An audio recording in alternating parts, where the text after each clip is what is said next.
The following program sponsored by Adams Financial Concepts.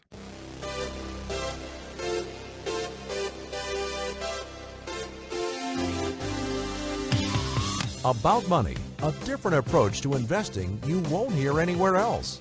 Your host, Mike Adams, is a registered investment advisor and works with investment portfolios exceeding over $100,000 in net worth, and has a proven track record of managing long-term investments surpassing the markets in the long term. The information shared on the following program is for educational purposes only, and any investment advice given may not be suitable for all investors. And now, here's Mike. It's Friday, and we're going to be talking about money. You know, there's just recently a series on TV about Madoff. Well worth seeing and understanding what was going on. We're going to be talking about that later in the program. I've got a great guest today that talks about some of the changes that are going on in selling, marketing, and how people buy things today. And you know, with what's going on in the market today, there's an old saying that the market runs on fear and on greed. And I think there's a third one. What I see now is not just fear and greed, but fear of looking stupid. We're going to be talking about that as we get along in the program today. So stay with me. We've got a lot to cover today, and we're going to get it all done with a little bit of luck. You know, spring is the time of eternal hope in baseball. It's baseball time. The pitchers, the catchers are about to report. They'll be reporting for the Mariners in Peoria in 7 days. I mean, that is really close. On the 19th, they report, and a couple days after that, the rest of the team reports in.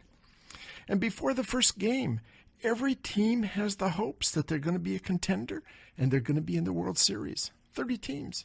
That's what people will be looking for in just a week. They'll be thinking about that. They'll be getting cranked up for it. You know, and from last year's winners, they added a player or two. They picked up some free agents. There's rookies that have come in. If you look at the Mariners, it's going to be almost a brand new team.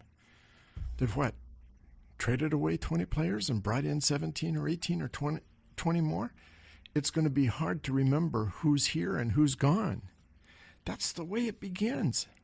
And if you listen to Dipoto and what his plan was when he was hired and what he's done, it's very interesting. I was actually at a reception where Dipoto and Service and their head of scouting was. And it was interesting to look at the rest of the crowd. The rest of the crowd were all ticket holders, and to see the crowd, they weren't smiling. They were very serious, and you could detect that attitude of, right, show us. You know, we haven't been to the playoffs in 15 years. Will we this year? Hope springs eternal. You know, but as each season begins, you have this optimism that grows, and as the season sets in and the first games are played, reality sets in. And you go through hot streaks and cold slumps. The very best teams lose a third of their games. 1 out of every 3 games is what they lose. The very best teams, in order to be and have the best record, all you've got to do is win 2 out of 3. And the very worst teams, the ones that end up at the bottom, win 1 out of every 3. So every series, they win one of those games on the average. You know, it's like that with investment managers too. You don't pick all great stocks. Some are good, some are bad. There's a study. R.W. Baird did a study a couple years ago in which they said 100% of money managers do worse than the market in any 1 to 10 years. They were looking at managers. They took all the mutual funds, 4,000 and some odd, and found that 370 over a period of 10 years would outperform the market on the average 1% per year. Think about that. 1% a year after the fees were deducted. 370 out of 4,000. But 100% would go longer than a year underperforming the market at least once. 100% did. 85% would underperform for a period of 3 consecutive years. Think about it. 85%. 3 consecutive years that underperform. And 25% would not only underperform for 3 consecutive years, but they would underperform by at least 5%. Think about that. Put yourself into a financial consultant's position. If a person is a financial advisor and looking at this, and you've probably been in those situations where you sit down with a financial advisor and he says, we're sitting on the same side of the table. We're evaluating this together. What's he going to say? This person's underperformed the market for 3 years. What are we going to do? We're going to dump him and find somebody else who hasn't underperformed. Underperformed for 2 years, you're going to dump him. Underperformed for 1 year, going to dump him. Sitting on the same side of the table, because you're going to dump somebody that over a period of 10 years has outperformed the market, or will over a period of 10 years. It's easier said than done, and it seems reasonable. How do you know what the manager's going to do? The greatest manager probably in Mariner history has been Lou Piniella, right? He was here from 1992 until 2002, 10 years. But he started with the Yankees. He actually replaced Billy Martin in June of 1998. Billy Martin was fired. I think Billy Martin got fired from the Yankees 3 times. But Lou Piniella was one of those who replaced him. Piniella wasn't there for a long time, but got hired by Cincinnati. In 1990, he was hired by Cincinnati, and his very first year, he went on to win 91 games, won 91, lost 71. But not only did he win 91 games, he went to the World Series. And not only did he go take the Cincinnati Reds to the World Series, they swept Oakland in 4 games. And then his second year, he had a losing record. 74 wins, 88 losses. Time to fire? Well, not yet. They gave him another year. 1992, he actually had a winning record. 1992, winning record. No, Cincinnati was, 1992, Lou Piniella was gone. He came here in 93 and was here for 93 through 2002. And did get the Mariners for the first time into the playoffs in 1995. It was a magical year. Those were the years that it was almost like the Seahawks. Everybody was excited. Driving out of games, people were hanging their hands out the windows, the high five. I remember those times. And some of the people who were around. He left Seattle, he went to Tampa Bay, didn't get them anywhere, took over the Chicago Cubs. 3 out of the 4 years had a winning record, but then left the Cubs as well. That I think is kind of typical. It's baseball, and yet there's some analogies with investment managers. We all go through those periods of time, and I am an investment manager. I manage directly. My clients deal directly with me, and I do go through those slumps where we underperform and some of those times overperform. And if you look at my track record, which is posted, you'll see that I do better than the market. But slumps happen for the best teams, hot streaks, even for the worst teams. And the experts spend all their time working. Some fans like and adore, some lose. But for the fans, it's a time of focus. And when a manager goes through a slump, when a team goes through a slump, get rid of the bum, right? Get rid of the bum. When he's winning, he's wonderful. He's awesome. If you look at baseball and what's happened in baseball, I think there's some parallels in looking at the history of baseball too. In modern baseball era, from 1903, talking about the modern baseball era, a little over 100 years ago, there were 7 players who hit over 400. Over 400, that's a big number. And those 7 players did it 12 times. So some players did it more than once. That all happened prior to 1950. 1950, there's never been a player who's hit over 400. So why? What happened? If you look at the averages for the baseball players, the average since 1903 to the current time is almost the same. It's about 250, 256. Right there, it was there between 1903 and 1950, and it's been there since 1950 to current days.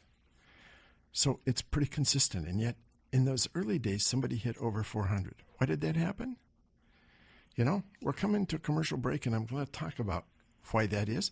I think there's a parallel with investment, too, and it comes out today. So don't go away. We're going to come to a break. You know, one thing you can do, you can like us on Facebook. You can follow us on Twitter. So, About Money, you can find us on Twitter and on Facebook. I'll be back right after this commercial break. Don't go away. We've got more to say.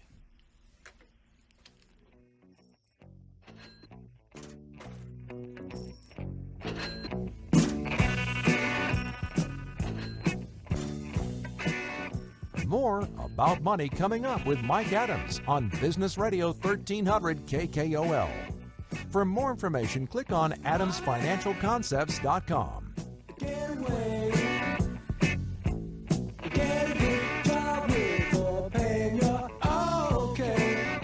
Lots of people manage investment portfolios. Just a few can manage a successful portfolio and provide exceedingly great service to their clients. Here's Mike Adams from Adams Financial Concepts. We believe the price you pay should be based on the performance of your portfolio and the quality of service you receive. You know, Mike, it seems that a lot of companies subscribe to the one-size-fits-all mentality of investing. Does one size really fit all? Not with us. Every portfolio that we manage is customized to fit each particular client's objectives and risk tolerance. We place our client's interests first in all portfolio decisions. If you're looking for a home for your 7-figure plus investment portfolio, call Mike Adams of Adams Financial Concepts, specializing in creating and maintaining wealth for over 20 years. 206-903-1019. That's 206-903-1019. Or log on to adamsfinancialconcepts.com.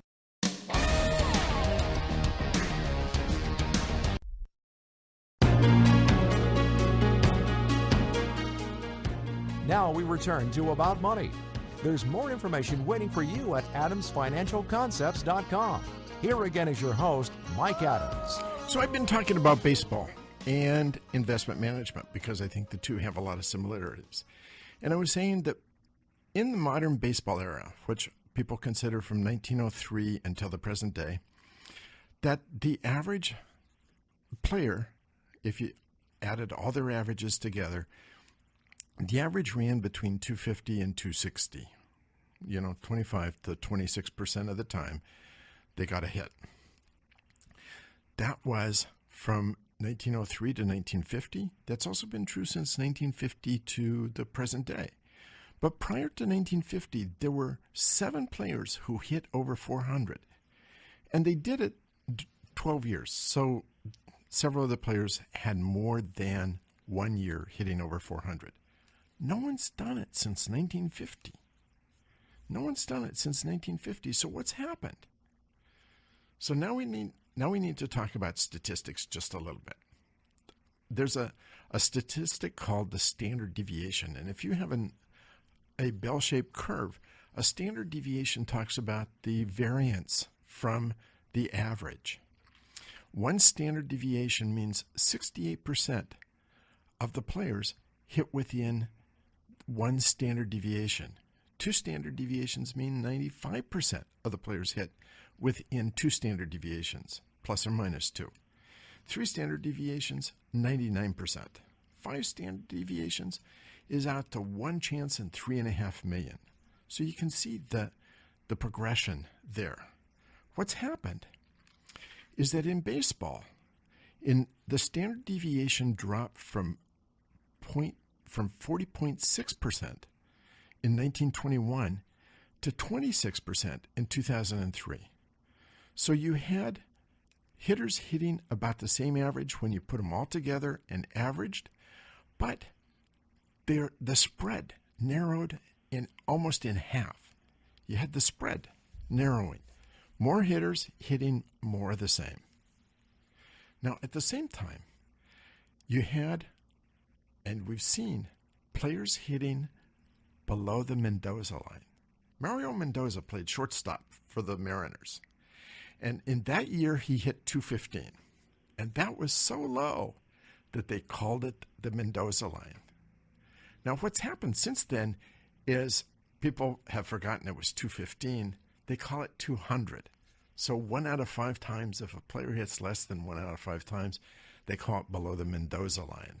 They've reduced the Mendoza line.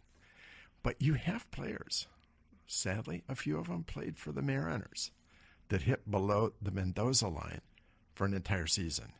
So what that also means is you have not a bell-shaped curve, but you have one that's kind of weighted above the 250 or 260, and yet not making it to that 400 level.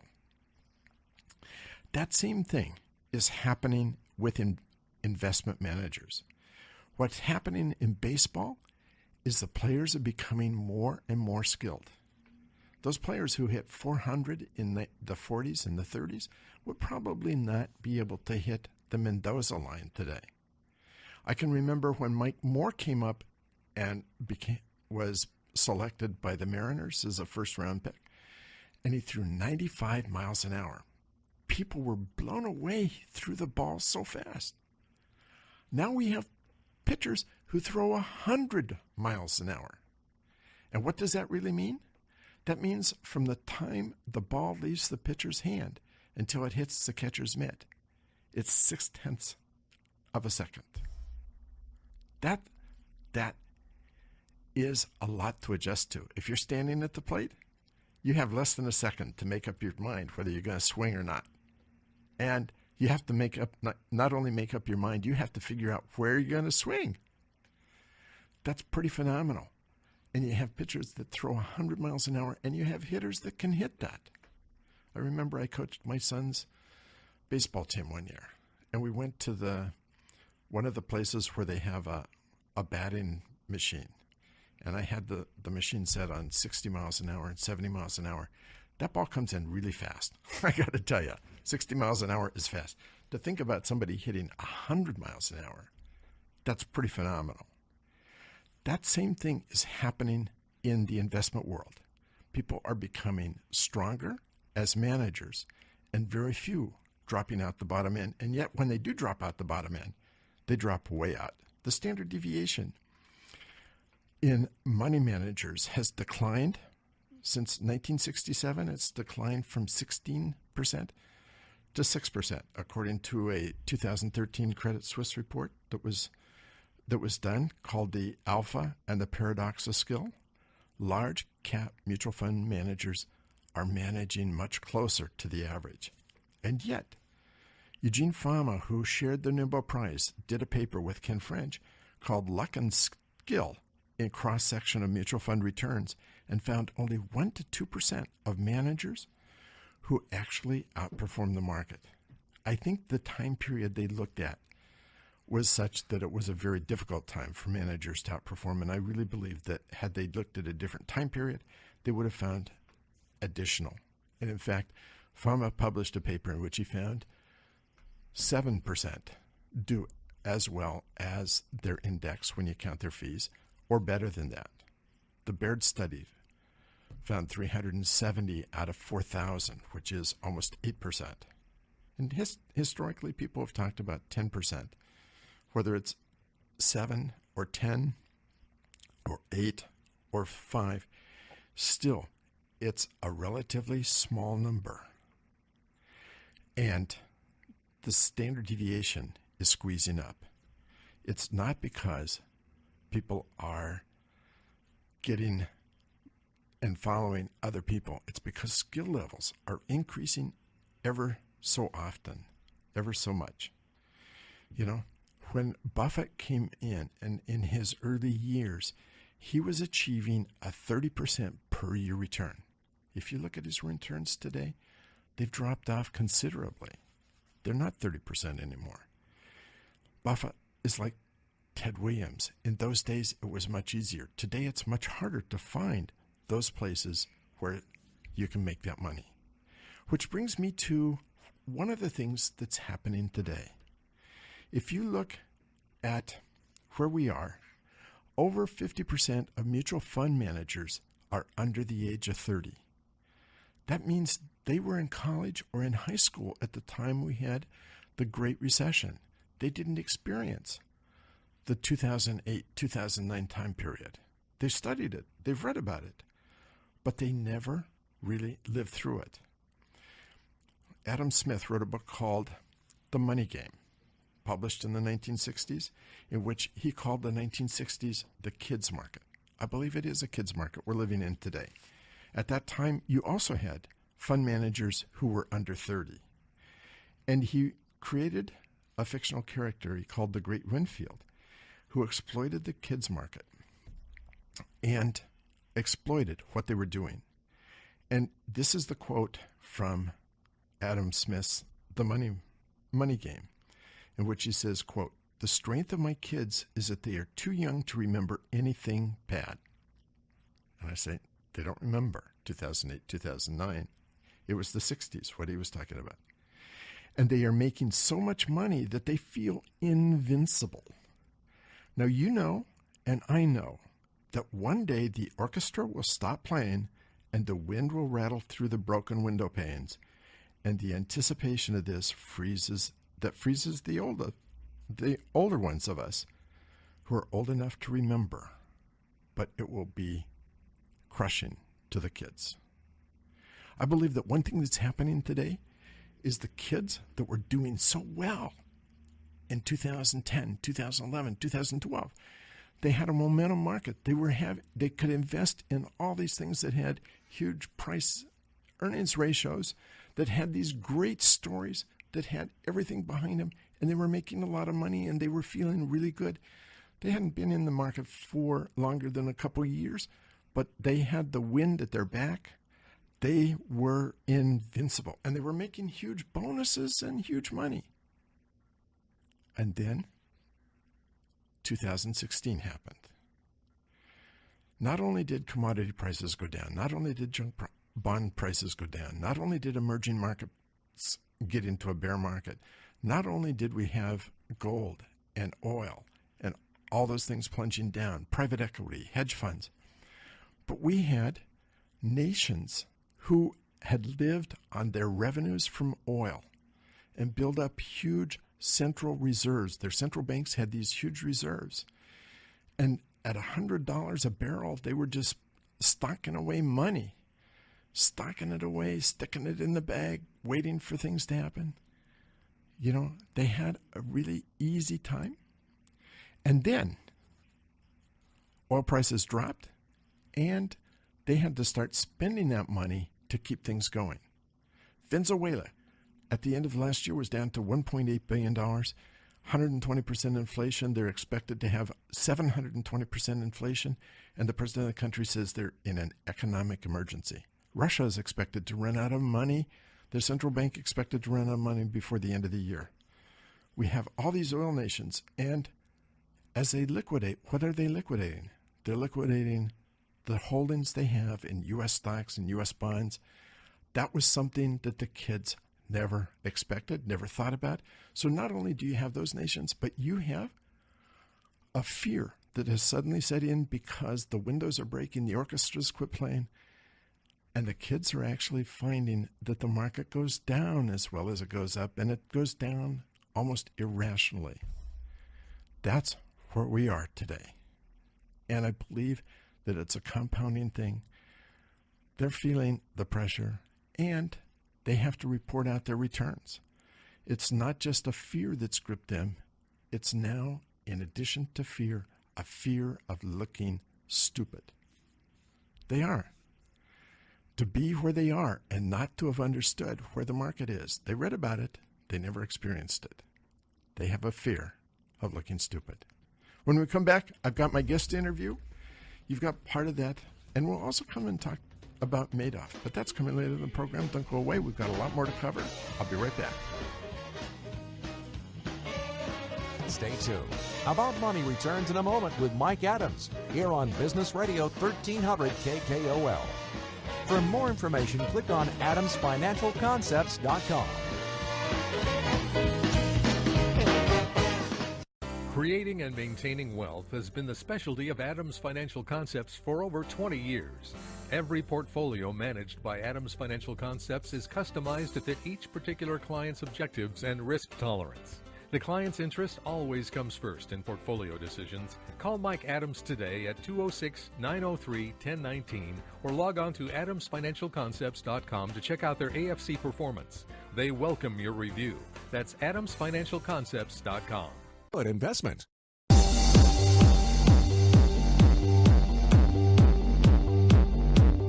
About Money continues. Remember the website adamsfinancialconcepts.com. Here's Mike. So I'm here with Chris Lolini of Reputation Ignited. He is the guest today, and he's got a lot of things to say, and I think he gives great insight into what's going on in today's market for marketing and sales. So welcome to the program, Chris. Thanks, Mike. Appreciate having you. So let's talk about your background. Sure. Kind of cut my teeth kind of building my own websites and doing the whole search engine optimization, email marketing, all that kind of stuff, and then transition into kind of coaching and helping small business owners at the birth of local search. But you began before that. Yes, I did. I was a naval officer for a good 7.5 years and did that in the nuclear pipeline. So I kind of had to switch from an engineering career to a more creative field, but at the same time, I'm all based on processes, and data is what really drives what I do and recommend to my clients. So let's talk about Reputation Ignited. Sure. It's a small, easy-to-use software that any small business can really implement into their business, and what it really helps them do is build their reputation online, which is kind of the cornerstone of any small business out there these days. And it's a tool that takes minimal amount of time from the business owner's perspective, but allows them to get the feedback that they need so desperately in their business to improve and continue to provide great customer service, and at the same time build that reputation online. It's going to get them the business continuing to come through the door and the phone to ring. So 10 or 15 years ago, it was a time in which businesses were beginning to build websites. That's changed a lot. What's happened today? You're absolutely right. I mean, 10 years ago, having a website was a huge thing. I mean, you were a well-doing business if you had a website, and now everybody has a website. And I think we were talking earlier that 5 years ago, everybody would go and check out your website, and that's how they'd find you, and you'd have testimonials up on that website, and that was what kind of pre-sold and got somebody warmed up or interested in doing business with you. But now the game has continued to change as the Googles, the Yahoos, the Bings, all the search engines of the world are continuing to try and offer that amazing sort of search experience for their customer, which is the individual who's surfing the internet. And how are they doing that? By providing them the most important information, the most relevant information. And now they've deemed that somebody's reviews are really kind of the social indicator that really kind of allows them to evaluate a business in that quick snapshot of a moment. So what number of people are actually using when people go to buy something, how many people will check? Yeah, I mean, it's interesting you ask that question because things have changed dramatically. I mean, 97% of people are doing research online before they purchase from a small business, and that's a BIA Kelsey report that was done a couple of years ago. And Bright Local's another one that does a survey every year, asking consumers how do they engage with reviews and what's important to them, and they found that 92% of consumers are reading reviews before purchasing from a business, which is up from 88% last year. So I mean, we're going to max out obviously somewhere up there at 100, so not much room to go, but it's definitely an integral part in the buying process. So back before the internet, sure, there was a lot of business that was done word of mouth. Absolutely. How has that changed today? I mean, business is still done word of mouth, I think, in most part. The problem is what you got to realize is the word of mouth is now online, right? We want things instantly. We want that instant gratification. And when your cell phone is in your pocket and you can conduct a Google search in, a couple of seconds, why would you call up Aunt Edna and risk engaging yourself in a 45-minute conversation about her cats just to learn about what plumber she just used to fix the sink, right? It's easier for you to go on to Yelp or Google, something like that, and just type in plumber, and it's already going to search results for your specific area, and it's going to give you the most relevant, the best rated, best reviewed. I mean, right there you have so much information right in front of you to make that decision so quickly that instead of just asking one person, you're in essence asking thousands of people instead. And that's a real change that's taken place. Huge change, huge change. And for the plumber or for the small business that's in business now, if they don't have something to track that, they're losing business. Is that right? Absolutely. I mean, a referral really isn't what it used to be. I mean, if somebody refers you to a business, I mean, think of the latest restaurant or, some other service that you've used recently that you got a referral from a friend. They didn't tell you the phone number. They didn't tell you the address. They didn't tell you the website because they didn't know. It was on their phone when they looked it up, and all they're going to give you is a name. And that person's going to go to one of the search engines of their choice, and they're going to type in that name, and whatever comes up is what they're going to click on. And usually that's, Google's associated a reputation score with that business's URL, whether you like it or not. They've done that. And then most likely the second result underneath that business's name is going to be their Yelp page, followed closely by a Facebook page if they've claimed that. And those all have reputation ratings that are right there for that consumer to access. It's a changing world. Absolutely. I mean, 67% of the buying process is done digitally, which means that you as a business owner don't even have a say in terms of what they're finding, what they're getting exposed to prior to actually giving you a phone call. And it's changed a lot of the way in which we actually go through the marketing or the purchasing process. I remember on one of our programs, we had Tread that was on the program.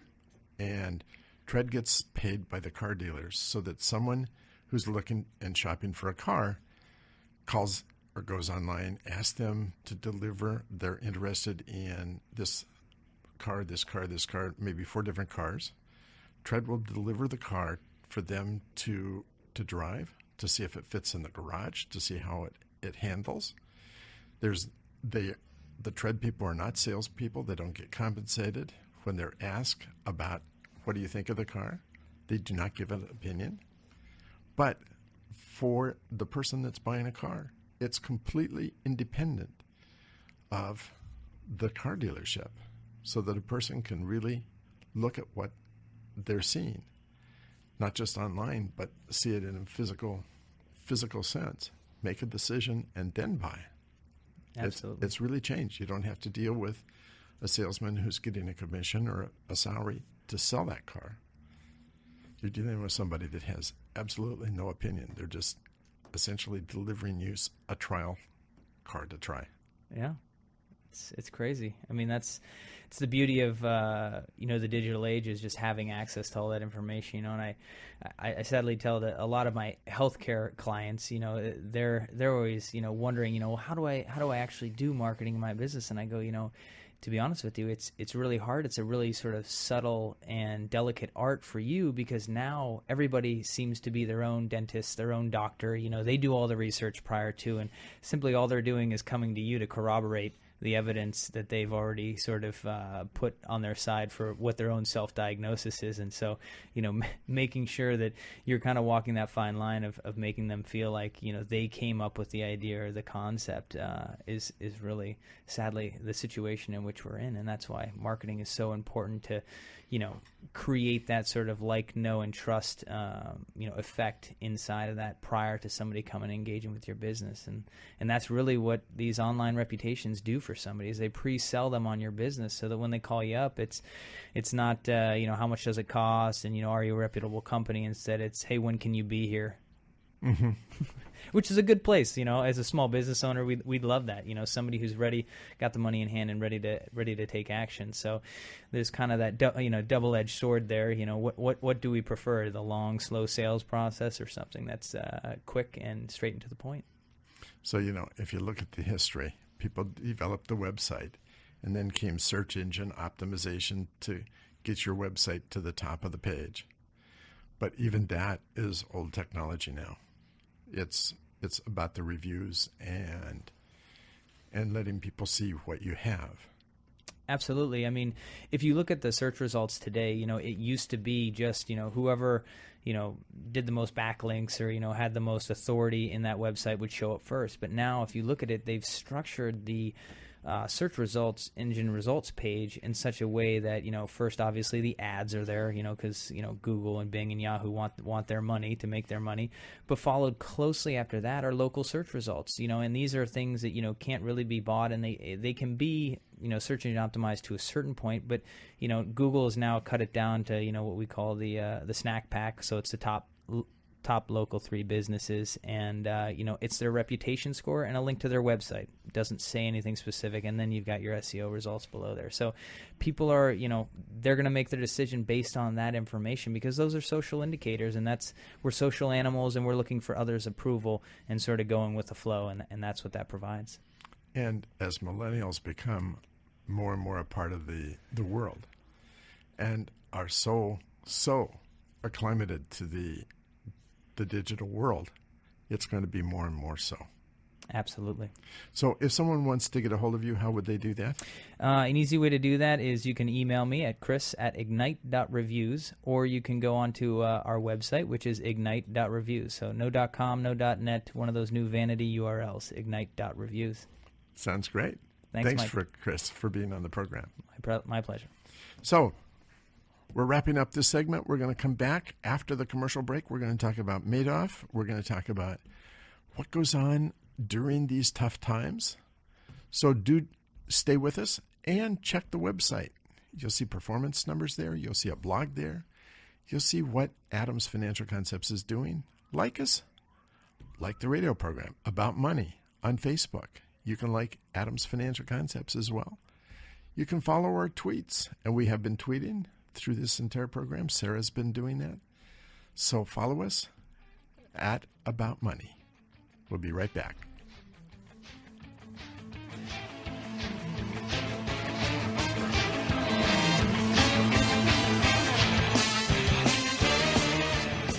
About Money with Mike Adams will resume in a moment on Business Radio 1300 KKOL. For more information, click on adamsfinancialconcepts.com. Lots of people manage investment portfolios. Just a few can manage a successful portfolio and provide exceedingly great service to their clients. Here's Mike Adams from Adams Financial Concepts. We believe the price you pay should be based on the performance of your portfolio and the quality of service you receive. Mike, it seems that a lot of companies subscribe to the one-size-fits-all mentality of investing. Does one size really fit all? Not with us. Every portfolio that we manage is customized to fit each particular client's objectives and risk tolerance. We place our clients' interests first in all portfolio decisions. If you're looking for a home for your 7-figure plus investment portfolio, call Mike Adams of Adams Financial Concepts, specializing in creating and maintaining wealth for over 20 years. 206-903-1019. That's 206-903-1019. Or log on to adamsfinancialconcepts.com.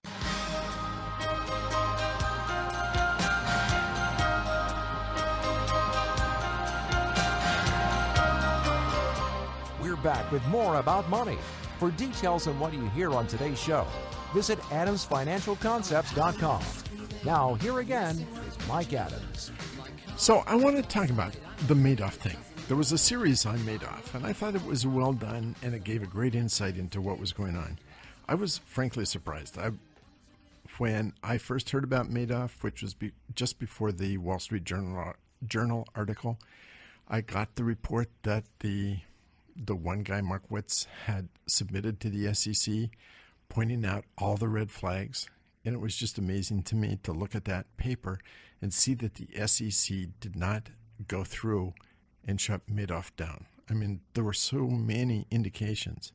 But even without that paper, there were a lot of indications, because out of the years and years that he managed money, there were only 2 down quarters.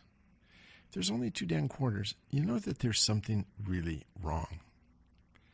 Unless you have nothing but a CD, which you don't get positive returns on either. So there was something very, very wrong.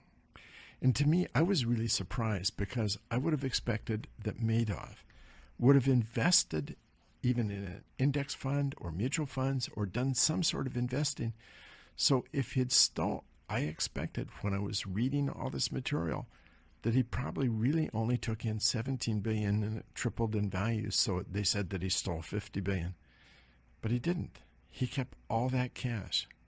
How can you do that? I mean, it's incredible to me that he would have thought that he could have gotten away with anything, since it's all cash. As soon as you begin to spend the cash, it's going to be obvious that there's something wrong. But this is something that happens. It happens continually, and it happens especially going through very rough times. Because what happens when the tough times come along? We're in January, February. I don't think we're going to have a long-lasting tough time. But we had, after the dot-com bust, we had a couple years of really rough times. During the Great Recession of 2008, 2009, we had really rough times. And when you have money managers going out, and I talked about in the early part of the program how difficult it is and how few money managers really outperform over the long term. But there's a tremendous amount of pressure from your investors to outperform.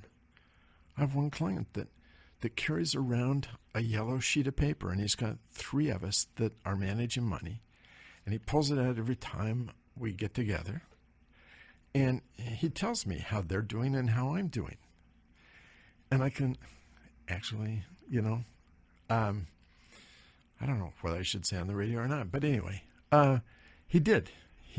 The last time we got together, he said, "How long have we been together?" And I said, 5 years. And he said, the first year you underperformed? No, I underperformed. One reason I underperformed is because we started in February rather than the beginning of the year. But I underperformed 1 year. He said, every year since then you've outperformed. My response to that is, there'll be other years when I underperformed the others. Don't beat them all the time. That's the whole thing with a money manager. What happens? There are money managers that will have a hot streak.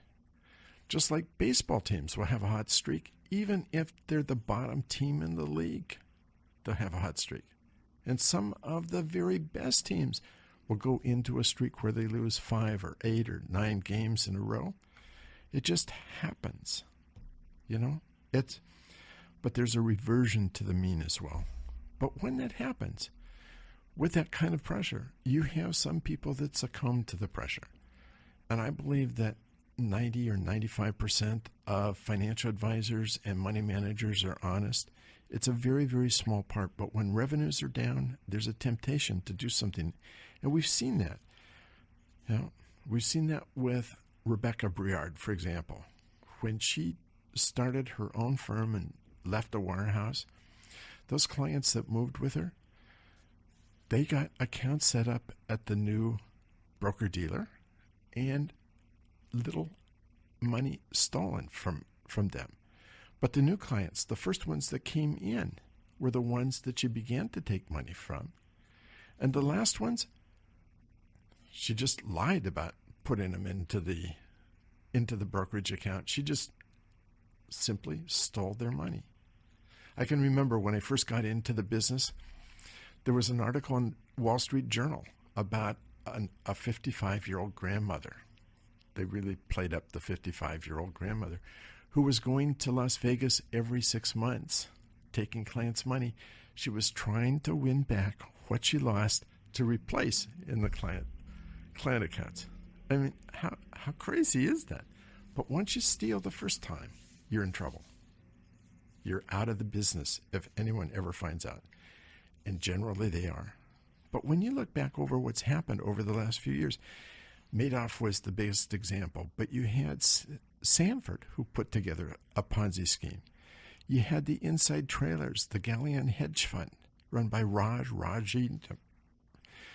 He had so much pressure to outperform and do well that he wanted inside information, and he collected it from various people. You know, you look at that and wonder, why not just say, I underperform, I'm going to lower my fees.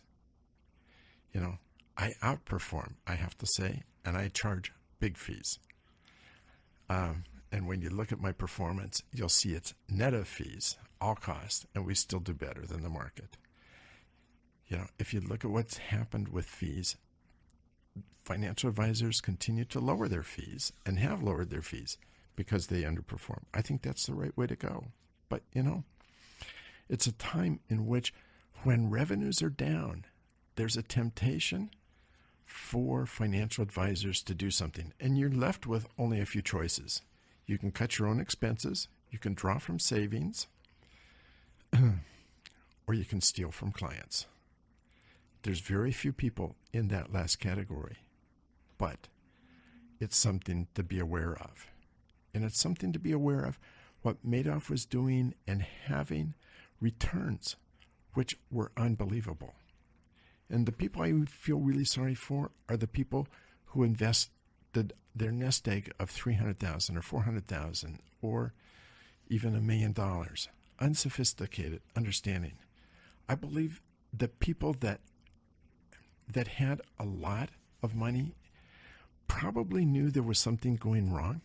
They knew constant positive returns were wrong, but they felt that Madoff was, even though he was doing something they felt was probably illegal, like front running, that they could take their money out and it would be Madoff that went to jail and they would be non-participants. I don't think they ever figured out he had a Ponzi scheme going. They just thought he was probably going to go to jail. They were going to get their money and walk away from the whole thing. It's the small people that didn't do well. They never had any inkling, but they should have. When it's too good to be true, it's not true. If it sounds too good to be true, there's no free lunch. It's too good to be true. It's time to bail and find somebody who does the honest thing. Anyway, that wraps us up for the day. Baseball begins in a week. It's an exciting period of time, but I think there's a lot of parallels with investments as well. You've been listening to this program, Adams Financial Concepts. Check our website, check the blogs, check the podcast. If you haven't signed up for the tweets, we tweet quite a bit. So do sign up about money. And until next week, have a very good week.